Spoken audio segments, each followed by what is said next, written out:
The Law and You, a look at laws in St. Vincent and the Grenadines which affect our daily lives. The Law and You, presented by lawyer panel P.R Campbell QC and brought to you on SVG-TV as a public service. Ladies and gentlemen, brothers and sisters, boys and girls, greetings.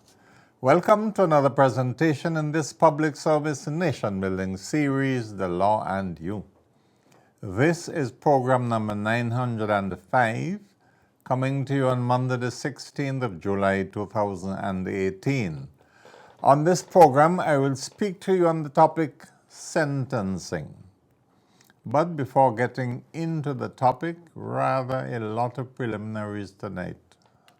Firstly, and as usual, I would like to send out my deepest condolences to all families which have suffered recent bereavements.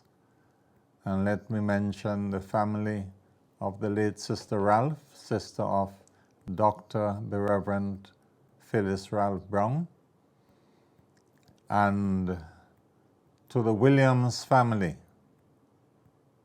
and in particular to His Lordship, the Honorable Colin Williams, who lost his brother Grantley Williams. Grantley was well known to me. He was one of the commissioners serving on the CRC, the Constitutional Review Commission, and we worked together very closely for 6 years on that commission. Very intelligent, steadfast person, less flamboyant than his older brother, it must be said. My deepest sympathy to the entire family. Now,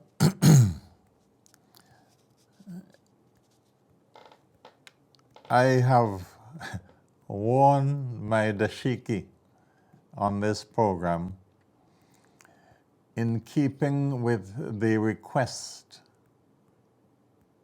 from high authorities abroad that we celebrate Wednesday the 18th of July by wearing African apparel where possible in honor of the birth of our dearly beloved brother Nelson Mandela.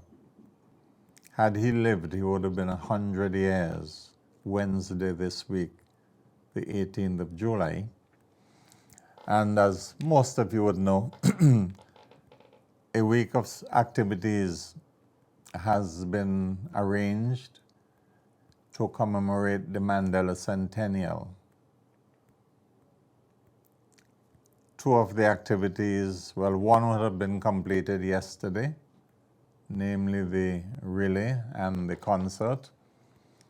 And as you hear me now on SVG-TV, the other function is going on in that a memorial lecture is being delivered by the Honorable Luke Brown, Minister of Health.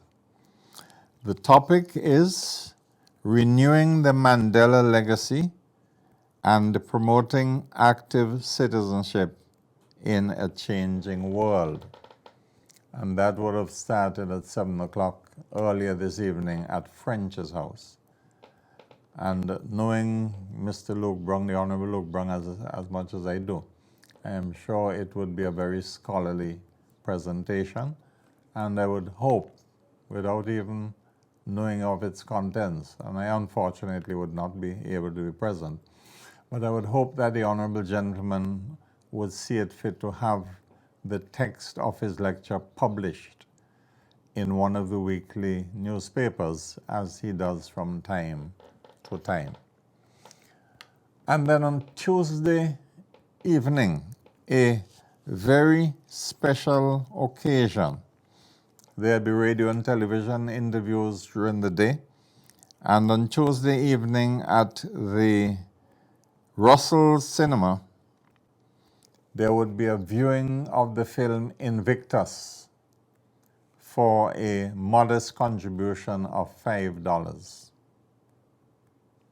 The viewing will begin at 6 o'clock in the evening according to the invitation that I have received. Now, Invictus is not a film on the whole life of President Nelson Mandela, but it focuses on the role he played in inspiring the South African rugby team to win the World Cup. The role of Nelson Mandela is played by Mr. Morgan Freeman. Now, most of us who have ever seen films, especially recently, have seen at least one film starring Morgan Freeman. And I happen to have seen Invictus years ago. And it is a masterful film, and the piece of acting put on by the brother, to my mind, was worthy of an Oscar. And you know, Morgan Freeman, he went out of his way to portray Nelson Mandela in such convincing manner that I would want to see the film again. I wouldn't be able to make it on Tuesday night, but I certainly will try and get hold of that film. So I urge anybody who has the opportunity to go and see Invictus and see the man Nelson Mandela brought to life by Morgan Freeman. Beautiful piece of acting. And of course, Wednesday is the day when that's the very birthday, that's when people are supposed to dress up in African apparel. And then on Friday, there will be a recognition ceremony, mural painting, and dress day for starting at 10, put on by the Ministry of Foreign Affairs. Now, I don't have to remind you of what Nelson Mandela means to me. So much so that when Mrs. Campbell and I were expecting our fourth child in early 1987, and Mandela was still in prison, we decided to dedicate that child to Nelson Mandela. He was far from being president because nobody dreamt that, first of all, he would be released from prison, even though many of us in our student days had agitated for his early release. But we didn't dare dream that he would have been released and that he would live to contest the presidency of the Republic of South Africa and win the presidency and serve as president of South Africa.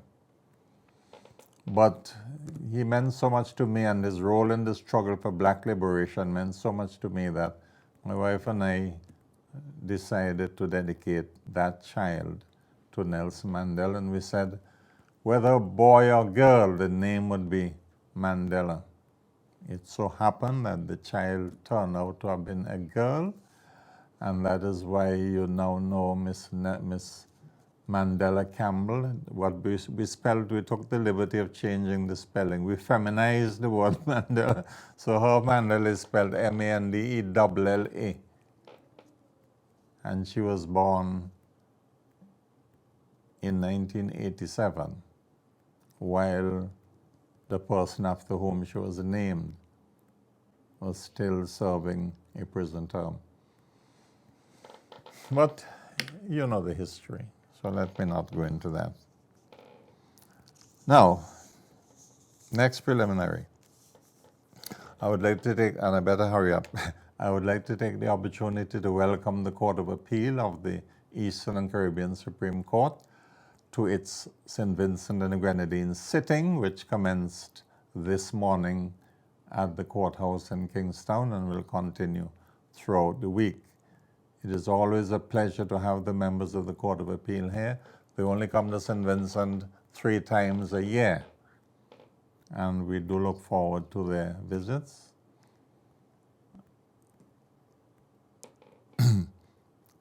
Then an extremely important event is going to take place here on Friday. And at the risk of lengthening the preliminaries, I beg you to bear with me, because at 1 o'clock Friday afternoon, initially we had told 9 o'clock in the morning, but the latest information I received says that at 1 o'clock on Friday the 20th, for the very first time in its history, the Caribbean Court of Justice will hold a sitting in St. Vincent. But it will be a ceremonial sitting. Remember, even though we are not participant in the appellate jurisdiction of the Caribbean CCJ, yet it is our court because all the countries of CARICOM accede to the original jurisdiction of the CCJ. That is the court to which we will take disputes involving the Treaty of Chaguaramas. But when it sits here on Friday, it will be the first time the CCJ would be sitting in St. Vincent and Grenadines, and to me, of great significance will be the fact that the president of the CCJ, recently installed as president on the 4th of July, is none other than a Vincentian jurist, Mr. Justice Adrian Saunders, one of us. He will be presiding over the court, and an invitation has been extended. The court will be sitting upstairs the House of Assembly, upstairs the courthouse, as it were. And the ceremony begins at 1, and there will be addresses made in honor of the Honorable Mr. President Adrian Dudley Saunders, an event for which Vincentians should feel immense pride. A son of the soil, one of us. So those who can make it out of the courthouse on Friday afternoon, make it out. Some of us have been invited to deliver brief addresses, and I really look forward to saying my few words on that occasion. Excuse me.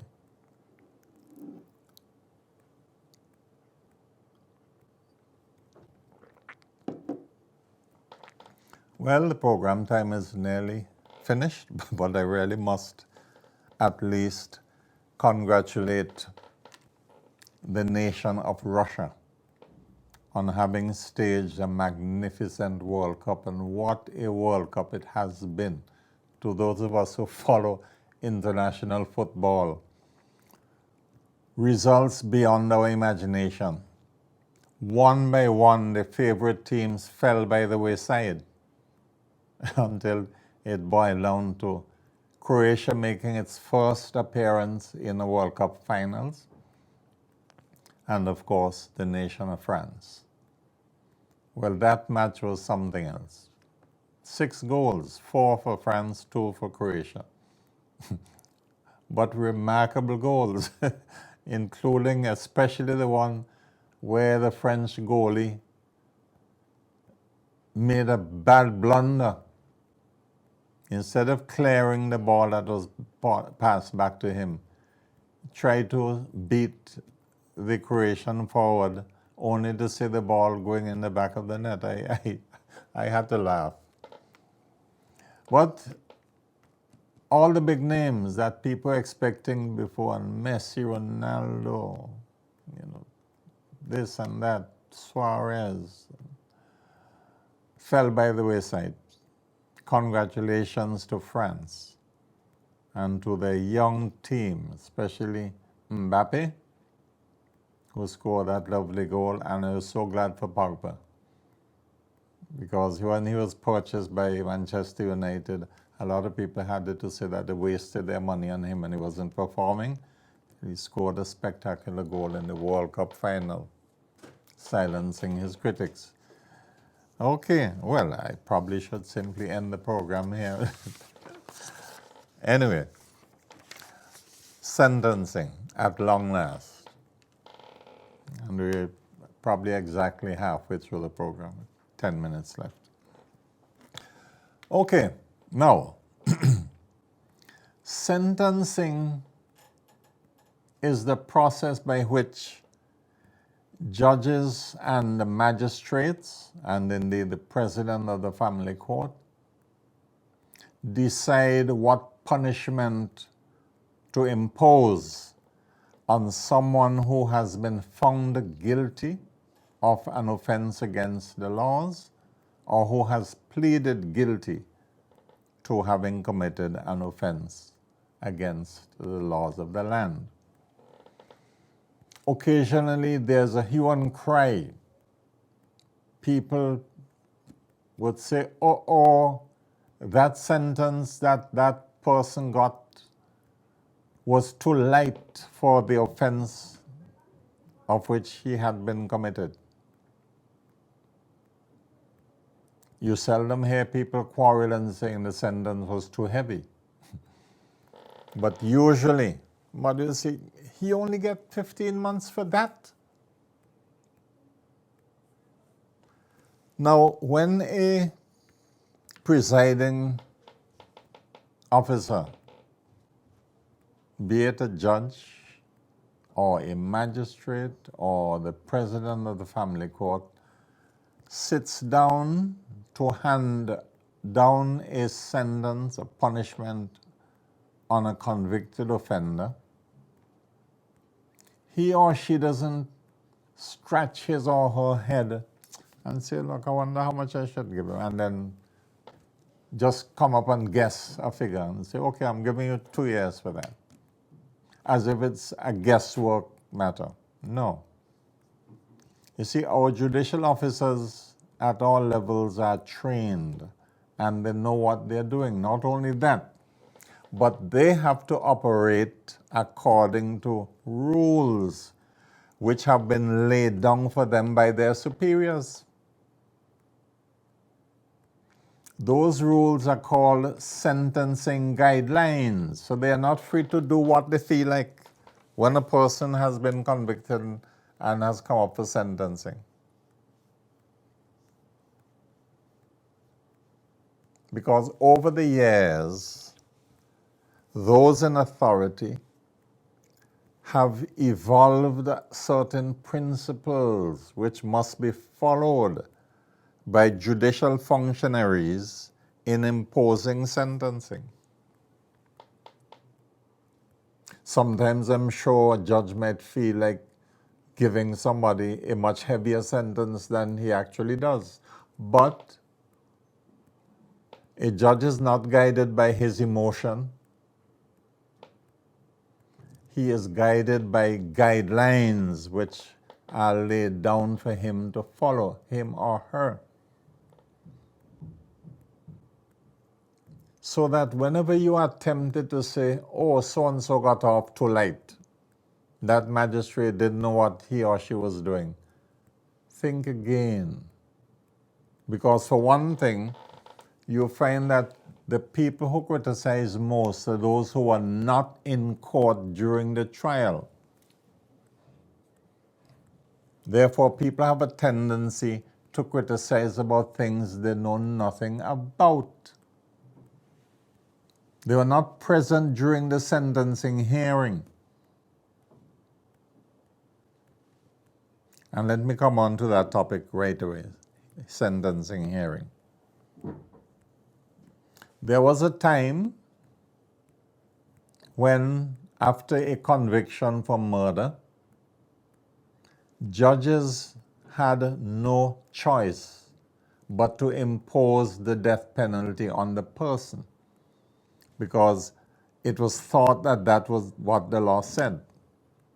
Jury find you guilty of murder, you're sentenced to death. The judge put on a black cloth over his head or her head, as the case may be, and would say words like, stand up, you have been found guilty by a jury of your peers of the crime of murder. I hereby sentence you to death by hanging, and may the Lord have mercy on your soul. Those are the solemn words that used to come out of the mouth of judges at death sentences, at sentences after murder. But in the last few years, those laws have been changed. In the case of St. Vincent and the Grenadines, not by Parliament. The laws have been changed by the Privy Council. In fact, our Court of Appeal took the lead, and the Privy Council evolved the principle that there would be no more automatic sentencing for death after murder cases, after convictions for murder. What has replaced the automatic death sentence? Well, the higher courts have ruled that if a jury brings in a verdict of guilty of murder, the judge has to have a sentencing hearing on another occasion, not the same date on which the jury brings in its guilty verdict. The judge has to adjourn the case for sentencing at a later time. During that time, psychiatric reports are normally ordered on the convicted person to make sure that you're not going to impose a death sentence on a man who is mentally defective. Then at the sentencing hearing, the judge will hear evidence as to the man's mental condition, evidence in mitigation or in aggravation, as the case may be, where the prosecution will put forward certain reasons why they think the death penalty should be imposed, or the prosecution might agree with the defense and say they agree it is not a case where the death penalty should be imposed. And the job of the defense is then easier. But the judge has to go through that sentencing process. And at the end of that process, the judge would have to decide what would be the appropriate penalty for that person who has been convicted of murder. And there the judge has a discretion as to the level of penalty, whether the person should be sentenced to hang, or should be given a term of life imprisonment, or some other term of imprisonment, depending on all the circumstances of the case, including the man's history and antecedents and all the factors dealing with the crime and so on. So the judge is guided by rules which he or she has to follow. Judges cannot automatically sentence somebody to death if they have been found guilty of murder. Now, for lesser offenses, the judge hasn't necessarily got to go through the process of adjourning the matter for sentencing. In many cases, the judges do.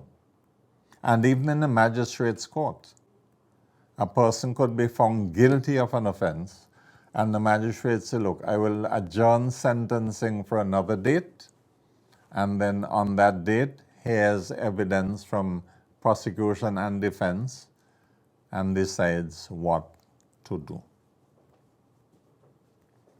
But this is something that I want you to understand right now.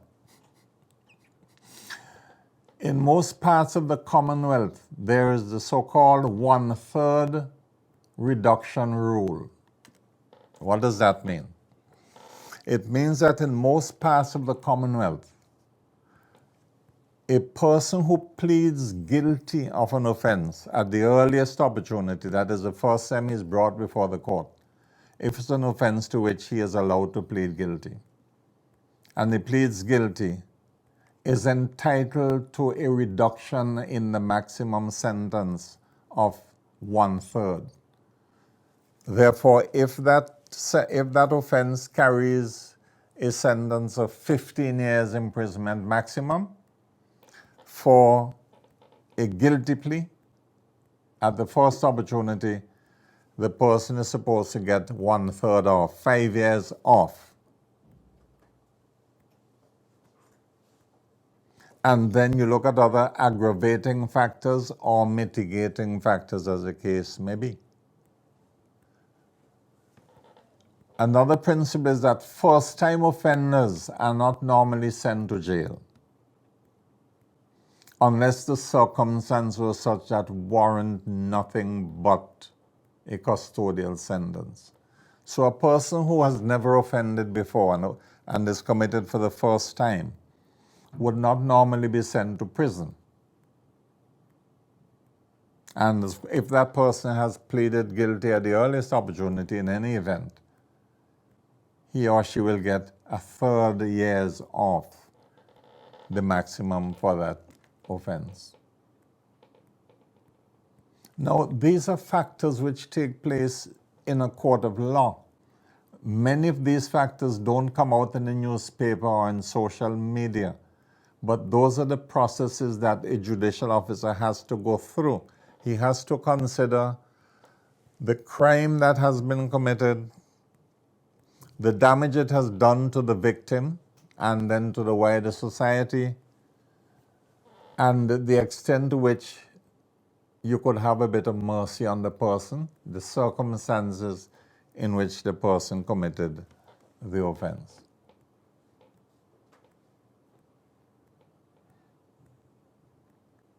So that sentencing is not a guessing game.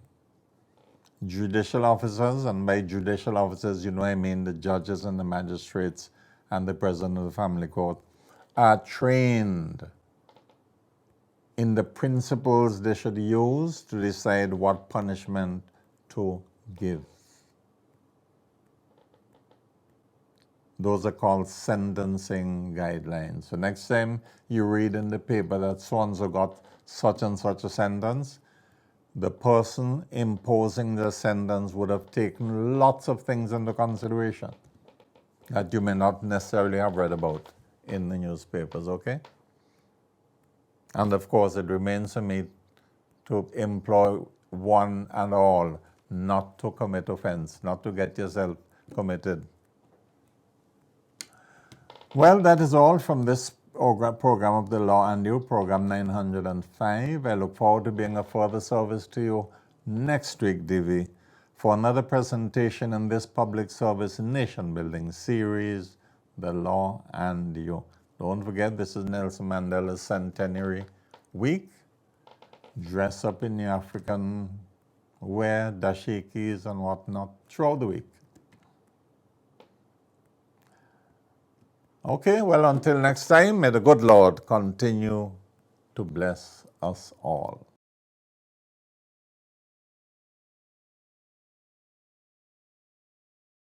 The Law and You, a look at laws in St. Vincent and the Grenadines which affect our daily lives. The Law and You, presented by lawyer panel P.R Campbell QC and brought to you on SVG-TV as a public service.